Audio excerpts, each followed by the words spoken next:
de nous recevoir à travers cette grande édition de 21 heures de la télévision Bonferré. Le Premier ministre Birji Rafini était l'invité Afrique de RFI ce vendredi 4 août 2017 avec Christophe Baboué. Il a donc évoqué l'enlèvement des 39 femmes et enfants de Ngalewa, la mise en place de la force du G5 Sahel, la question migratoire et celle du dividende démographique. Je propose de suivre. Brigui Rafini, bonjour. Bonjour. Le 2 juillet, 33 femmes et 6 enfants ont été enlevés par Boko Haram à Ngalewa dans le sud-est de votre pays. Aujourd'hui, est-ce que vous avez des nouvelles de ces 39 otages ? Hélas, nous n'avons pas de nouvelles précises. Nous sommes effectivement dans une grande tristesse pour ces compatriotes, pour la plupart des femmes et des enfants. Et nos forces de défense et de sécurité sont en train de tout faire pour repérer et retrouver ces personnes. Est-ce que vous avez eu des signes de vie pour ces 39 personnes ? Non, à ma connaissance, pas encore. Alors, plusieurs organisations féminines de la région de Guigmi dans le sud-est affirment leur colère et leur indignation suite à ce qu'elles appellent le faible niveau d'engagement des autorités en vue de leur libération. Nous comprenons leur réaction, mais je pense que c'est méconnaître aussi les efforts qui sont déployés jour et nuit par les autorités compétentes. Nous souhaitons simplement que nous puissions avoir la possibilité de retrouver ces personnes saines et sauves parce que la zone dans laquelle se déroulent ces événements est assez complexe et pour ne pas mettre en danger la vie justement de ces personnes, nous devons agir avec méthode. Depuis 1 an et demi, on parlait d'un affaiblissement de Boko Haram. Faut-il parler aujourd'hui d'un retour en force de cette organisation terroriste ?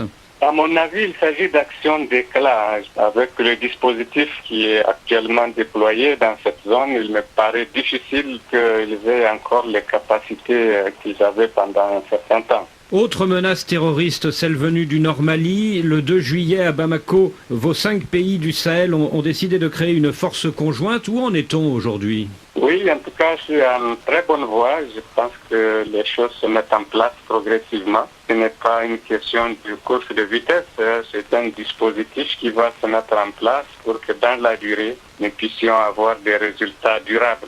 Et sur le plan financier, c'est une force qui va coûter très cher. On parle de 423 millions d'euros. Oui, ce n'est pas une tâche facile. Et vous le savez, nos États, les 5 États du Sahel, ont besoin de l'aide de la communauté internationale. Et nous sommes en tout cas sûrs que nos amis nous aideront à boucler ce financement. Et que représentera la contribution du Niger ? La contribution du Niger, comme celle des autres États du G5, a été fixée et chacun des États est en train de s'employer à mettre en place cette contribution sans aucun atermoiement. On parle de 10 millions d'euros par pays sahélien, c'est cela, vous confirmez ? Oui, ça c'est un minimum parce que nous sommes, par exemple, au Niger, nous sommes déjà engagés au Mali. Monsieur le Premier ministre, face au problème des migrants, le président français Emmanuel Macron veut installer des centres d'examen avancés, ce qu'on appelle des hotspots, dans 3 pays sahéliens dont le vôtre. Qu'est-ce que vous en pensez ? Nous avons entendu l'annonce. Certainement que les modalités sont actuellement à l'étude. Nous allons certainement aviser le moment venu. Mais a priori, vous êtes pour ou vous êtes contre ? Avant d'avoir abordé la question dans sa profondeur, je ne saurais me prononcer. Vous avez été surpris par cette déclaration du président français ? Pour nous, ce n'est pas une surprise parce que la question migratoire, nous comprenons bien que la France cherche des solutions à travers des mécanismes à mettre en place dans les pays de transit. Mais il faut que les modalités soient soigneusement étudiées par les parties prenantes. Et pour l'instant, ce n'est pas le cas. Vous n'avez pas été consulté. Nous sommes informés, mais nous n'avons pas encore approché la question de manière appropriée et conséquente. Mais très concrètement, Brigui Rafini, est-ce qu'on peut imaginer que l'OFPRA, c'est-à-dire l'Office français de protection des réfugiés et des apatrides, s'installe sur le territoire du Niger ? N'allons pas trop vite en besogne, M. Boisbouvier. Je crois que tout doit être étudié, examiné à la loupe. on n'a pas à se précipiter. Il y a un mois, le président français Emmanuel Macron a fait sensation quand il a déclaré que quand les pays ont encore aujourd'hui 7 à 8 enfants par femme, eh bien vous pouvez décider d'y dépenser des milliards d'euros, vous ne stabiliserez rien. Visiblement, il pensait très fort à votre pays, le Niger. Qu'est-ce que vous en pensez? La démographie au Niger constitue une vraie préoccupation. Et j'ai trouvé des éléments justifiés dans ce qu'il a énoncé. Mais nous sommes là dans un domaine où on peut faire des annonces qui peuvent... Disons que c'est un domaine assez particulier pour nous. Nous préférons l'aborder dans le contexte qui est le nôtre, parce que je pense qu'il est difficile que de loin on puisse savoir exactement comment les choses vont évoluer. Nous avons ici nous-mêmes pris conscience de cette préoccupation et nous sommes en train de lui chercher des solutions localement. Et quand il a ajouté que cette question était un problème civilisationnel, qu'est-ce que vous en avez pensé? Je pense que nous avons une perception différente peut-être de ce point de vue. C'est vrai que nous avons un travail important d'information et de sensibilisation que nous sommes en train de mener, mais de là à le qualifier de problème civilisationnel, je pense que c'est un peu trop fort quand même. Monsieur le Premier ministre, merci. Un nouveau drame dans le désert nigérien avec la mort de 3 agents de la police nationale perdus dans le désert. Leur véhicule a été retrouvé 3 jours après leur départ d'Arlit pour Assamaka, environ 210 km vers la frontière d'Algérie. Ils devront joindre le poste frontalier d'Assamaka. Le résumé avec Balima Bourema. Parti d'Arlit pour Assamaka, dernier poste frontalier nigérien avant l'Algérie, comme tous les mois pour la relève mensuelle, 4 véhicules, dont 2 de la police, 1 de la gendarmerie et 1 autre de la douane, se sont retrouvés dans un bourbier sablonné selon plusieurs sources. C'est dans ce sauve-qui-peut que l'un des véhicules s'est détaché du groupe et s'est perdu dans le désert avec ses occupants. Désorientés, accablés par la chaleur et le sable, les 11 occupants vont épuiser leur stock de nourriture et d'eau pendant les 2 jours. Le véhicule a été retrouvé hier 3 août après une grande recherche qui a mobilisé tous les corps de l'armée qui sont dans la région. Le bilan est lourd. 3 policiers ont été retrouvés morts et 8 rescapés sont actuellement hospitalisés à Arlit. Les 3 policiers ont été inhumés hier à Agadez. Les drames dans le désert sont courants, mais c'est l'une des rares fois que les militaires y perdent la vie. Un milieu qu'ils sont censés bien connaître, puisque chaque jour ils le fréquentent. En attendant les résultats d'une éventuelle enquête, plusieurs questions se posent, dont celle de la dotation des militaires, des véhicules militaires en moyens de géolocalisation à l'heure des avancées technologiques. Autre aspect de cette édition, le comité des femmes du ministère en charge de l'agriculture et de l'élevage a organisé ce matin une conférence à débat dans la salle de réunion du dit ministère, placée sous le thème « La gestion des carrières du fonctionnaire à la fonction publique ». Elles étaient nombreuses, les femmes, à montrer leur intérêt à cette conférence débat. Le compte rendu avec Boulia Demouide et Ablaziz Jibrilla. Dans cette salle de réunion pleine à craquer, les femmes du ministère de l'Agriculture et de l'Élevage sont venues suivre avec intérêt comment gérer leur carrière de fonctionnaire à la fonction publique. Une initiative qui rentre dans le cadre des activités du comité des femmes du ministère de l'Agriculture et de l'Élevage. Nous avons remarqué que les fonctionnaires de l'État, en l'occurrence les femmes, ne suivent pas leur carrière. D'où l'objet de la conférence, qui est à savoir décrire et analyser la gestion des carrières administratives dans la fonction publique nigérienne en ce qui concerne l'avancement, la promotion au grade, l'affectation et la mutation des employés de l'État. Les objectifs visés à travers cette conférence est d'amener les dames à bien suivre leur carrière. Elles sont nombreuses, les femmes qui ignorent le processus de gestion des carrières.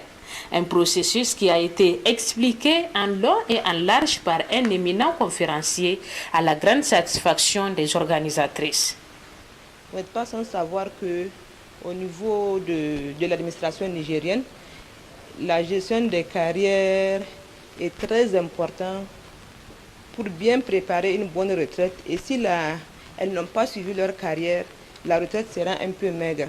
Par rapport au grade, je peux dire qu'il y a 3 classes. Il y a tout agent recruté et à la première classe et deuxième classe. Deuxième classe qui comporte 4 échelons. Il y a la première classe qui comporte 3 échelons et la classe principale qui comporte 3 échelons aussi. Et enfin la classe exceptionnelle. Par rapport aux avancements, chaque 2 ans, le fonctionnaire doit avancer automatiquement, doit changer d'échelon. Et suite à ça, il y a des gens, depuis qu'on les a recrutés, ils ne savent pas que si on doit suivre sa carrière. Le comité actuel des femmes du ministère de l'Agriculture et de l'Élevage a été mis en place le 4 mai 2017. Cette conférence débat est la 3e grande activité organisée en seulement 3 mois d'existence. Un comité qui s'est dit engagé à défendre les droits des femmes du ministère et les accompagner dans leur carrière pour plus d'efficacité dans le travail.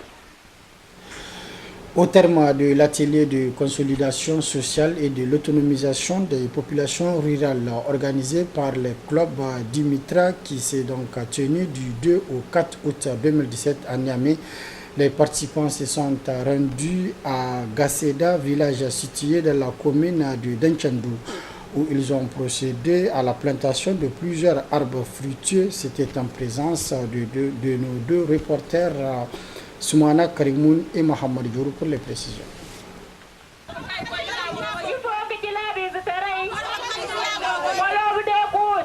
Ici, nous sommes à Gasseda, dans la commune rurale de Danchandou, région de Tillabéri. Après l'atelier de coopération Sud-Sud au Sahel, qui regroupe le Mali, le Sénégal et le Niger, organisé par les clubs Dimitra pour l'égalité hommes-femmes, la cohésion sociale et l'autonomisation des populations rurales, ces mêmes clubs Dimitra se sont rendus ce matin à Gasseda pour procéder à une plantation d'arbres dans la cour du dit village à l'occasion du 3 août, d'une douzaine d'arbres constituant le bosquet Dimitra FAO pour la promotion de la scolarisation de la jeune fille.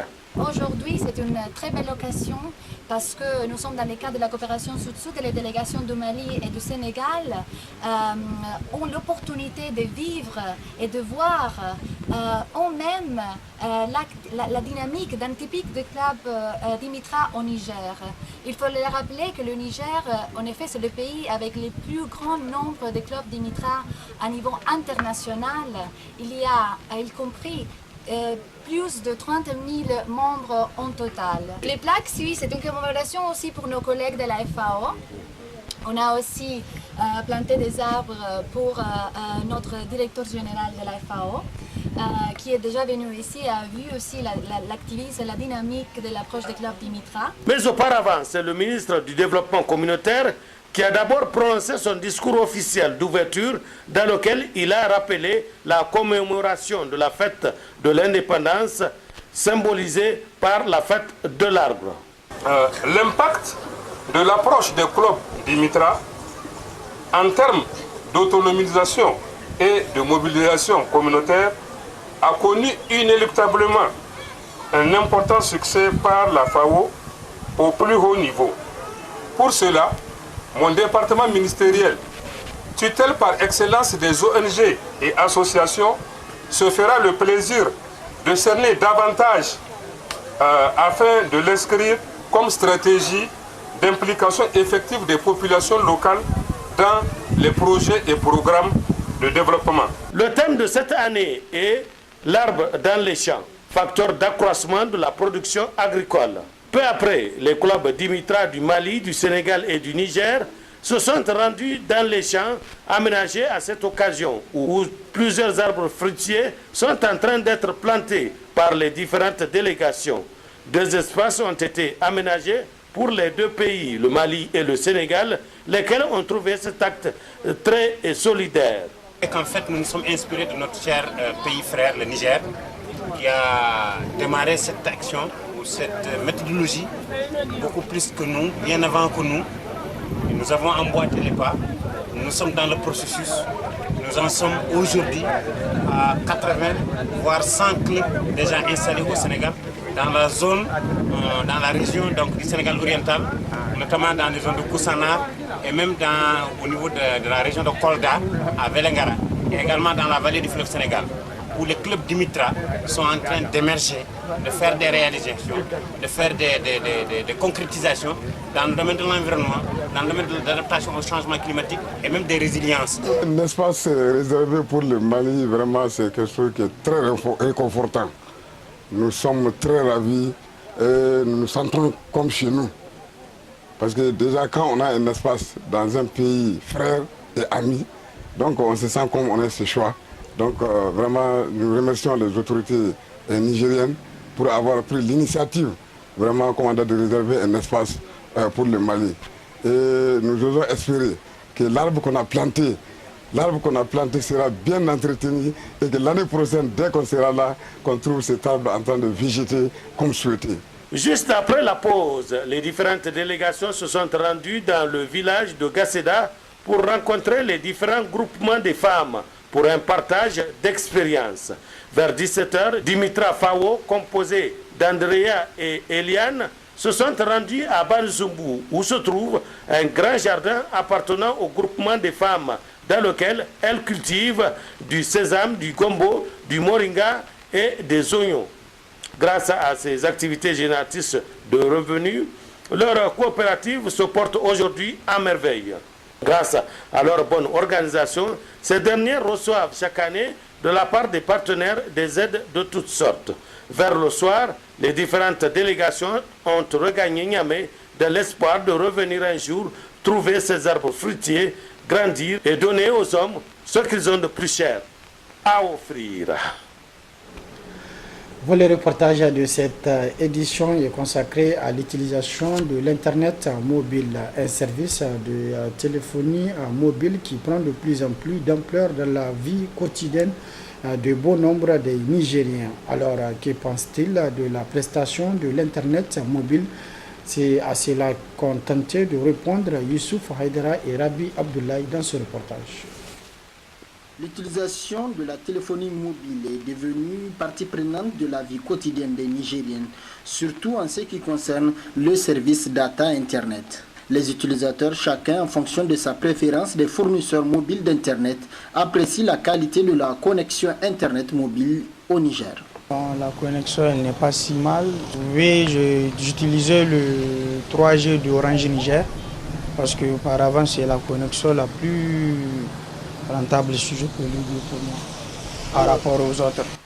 Certes, la connexion Orange aussi est fiable, mais quand même, avec le lancement du 3G++, là, il y a une grande différence entre les deux. Donc, la connexion Orange, elle est toujours intacte, si je peux le dire. Elle est quand même bonne aussi, mais pas par rapport au 3G++ du Move Niger. Mu dai gaskiya lafiya lau muke nan ganin shi na Orange, ban san dai ga sauransu ba. Na Orange dai mu muna jin daɗin aiki da su fi sabilillahi. Malgré que le Niger soit classé parmi les pays qui utilisent très peu le service Internet, ce dernier a pris de l'ampleur de plus en plus dans la vie quotidienne des jeunes, qu'ils soient scolaires ou non. C'est pourquoi ces jeunes demandent une amélioration de la fourniture de la connexion Internet, tant sur le prix que la qualité. Des fois, avec des combos d'inactiver, par exemple, d'inactiver par semaine. Hala journal ga hayo in candi et ayo go di kan igo essayer gaba boraye escroquer quoi. Vraiment moi je les trouve mal. Vraiment ça va pas. C'est seulement ce que j'ai à vous dire. Ça va pas vraiment. Nous n'arrivons pas vraiment à avoir des performances sur des connexions là. Sur des connexions vraiment. Pour moi je dis bien que ça va pas. Ça va pas. To gaskiya ƙarya internet in son samu ne gara su diba su gani za a yi a ƙara shi tunda harkar ta zama concurrence kowa dai ya nemi hudu bi kwa gaske orange da fuwa ka samu rezo da fuwa ka ga ya ɓace ba a san ko menene matsala ba mai mutane suna cewa move sun hudu 3G++, mais jusque là ni dai ban yi utilizan shi ba. Face au boom de l'utilisation des smartphones dans les pays en voie de développement comme le Niger et au vu des services que ces smartphones offrent, il est évident qu'une amélioration de la fourniture de l'Internet s'impose à tous les opérateurs de téléphonie mobile. Ouverture à cet après-midi sur le terrain de l'Université de Niamey de la 9e édition du tournoi de grandes vacances du 5e arrondissement communal de Niamey. 12 équipes prennent part à ce tournoi qui va durer un mois et parrainé par le député Abdurrahman Oumarou. Ce TGV vise à rassembler les jeunes talentueux du 5e arrondissement pendant les vacances autour d'un seul idéal. N'est-ce pas Mohamed Alpha et Abdelaziz Jibrila? Cette 9e édition du tournoi de grandes vacances de Harobanda enregistre la participation de 16 équipes reparties en 4 poules. Selon le comité d'organisation, le tournoi se veut cadre de rassembleur et surtout de permettre aux jeunes talentueux de s'épanouir en vue de faire la promotion du football nigérien. Ce tournoi de grandes vacances du 5e arrondissement est parrainé par l'honorable Abdurrahman Oumarou, toujours à l'écoute de la jeunesse nigérienne et œuvre pour le rayonnement du football nigérien. Il se dit très ému de cette marque de confiance en sa personne. Vraiment, c'est une joie aujourd'hui de venir aujourd'hui pour être le parrain de ce TGV de grandes vacances. Comme je l'aime toujours le dire, c'est les vacances, il faut occuper la jeunesse.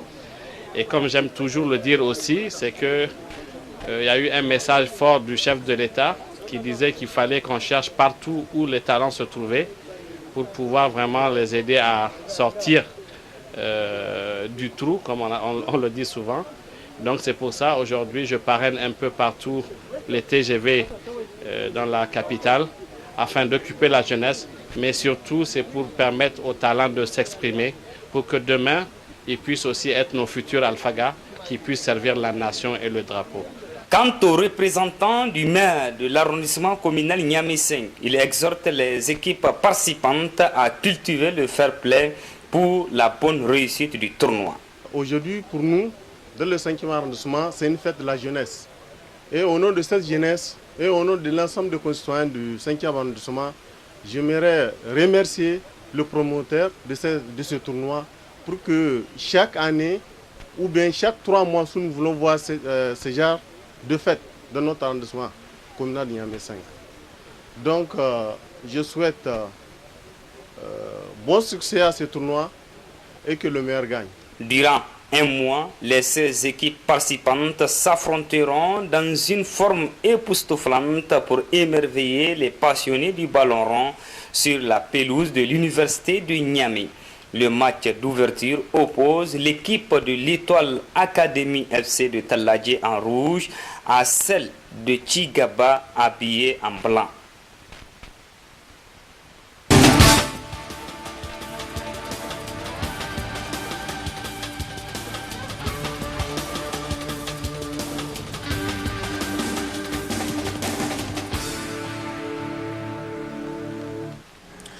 Place à présent votre rubrique, la page des sports avec Abdelaziz Mamadou. Bonsoir Abdelaziz. Bonsoir Suleiman, bonsoir aux téléspectateurs de la télévision.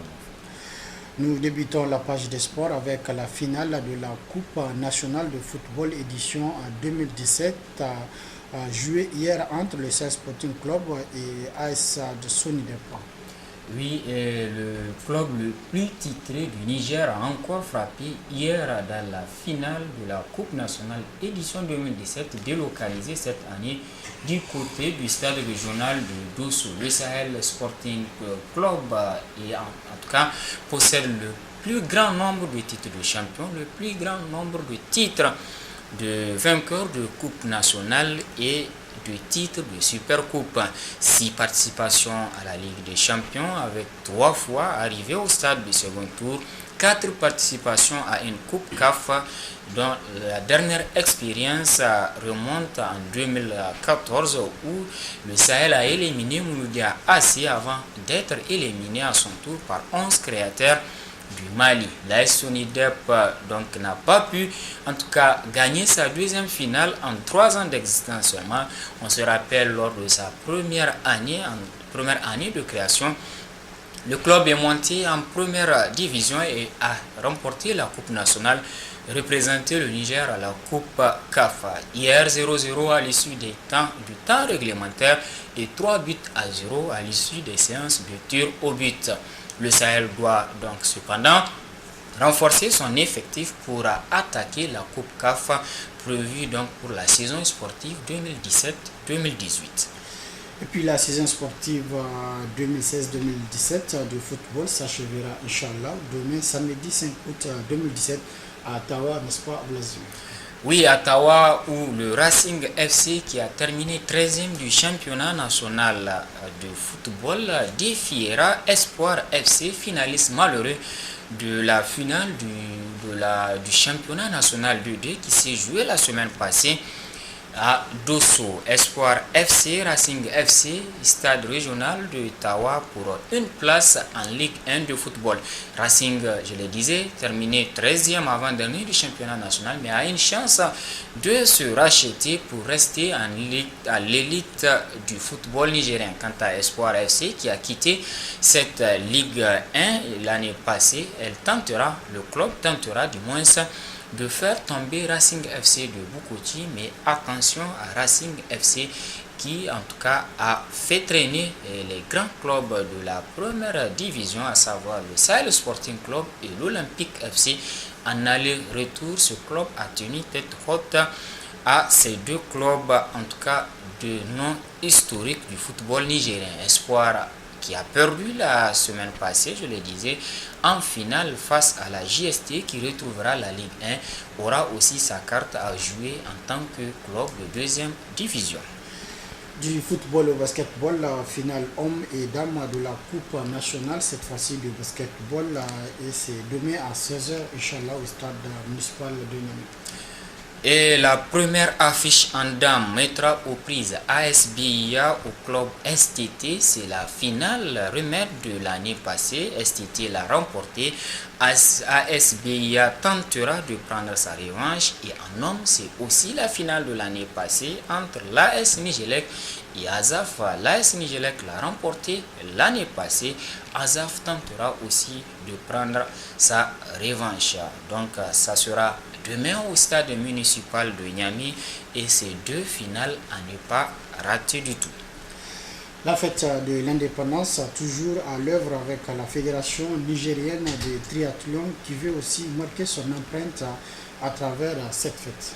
À moins de 2 années d'existence déjà, la Fédération nigérienne de triathlon a eu à participer à plusieurs compétitions internationales. Elle a organisé 4 compétitions nationales et elle compte organiser sa 5e compétition ce 6 août 2017 à travers une compétition dénommée Triathlon de l'indépendance. Et pour cette compétition, déjà, 3 catégories ont été retenues. La catégorie élite retenue au niveau des grandes compétitions internationales et le groupe d'âge composé de personnes âgées et les jeunes aussi qui auront leur mot à dire dans cette compétition de triathlon dénommée Triathlon de l'indépendance première édition. Ça sera donc ce dimanche à 8h du côté de la piscine olympique de Niamey. Voilà, merci donc à Blaise Mamoud pour toutes ces précisions. Espérons également qu'on va également retrouver toutes ces précisions dans votre émission sportive pour le dimanche prochain, Inch'Allah. Inch'Allah, nous allons profiter pour parler de la 2e édition du trophée des meilleurs joueurs qui ont marqué la saison sportive que notre confrère Hassimi de la radio alternative organise. La cérémonie se déroule actuellement. Vous aurez donc tous les détails, Inch'Allah, dans le palmarès de ce dimanche. Inch'Allah. C'est donc la fin de cette édition. Merci de l'avoir suivi à toutes et à tous. Très bonne réception. Au revoir.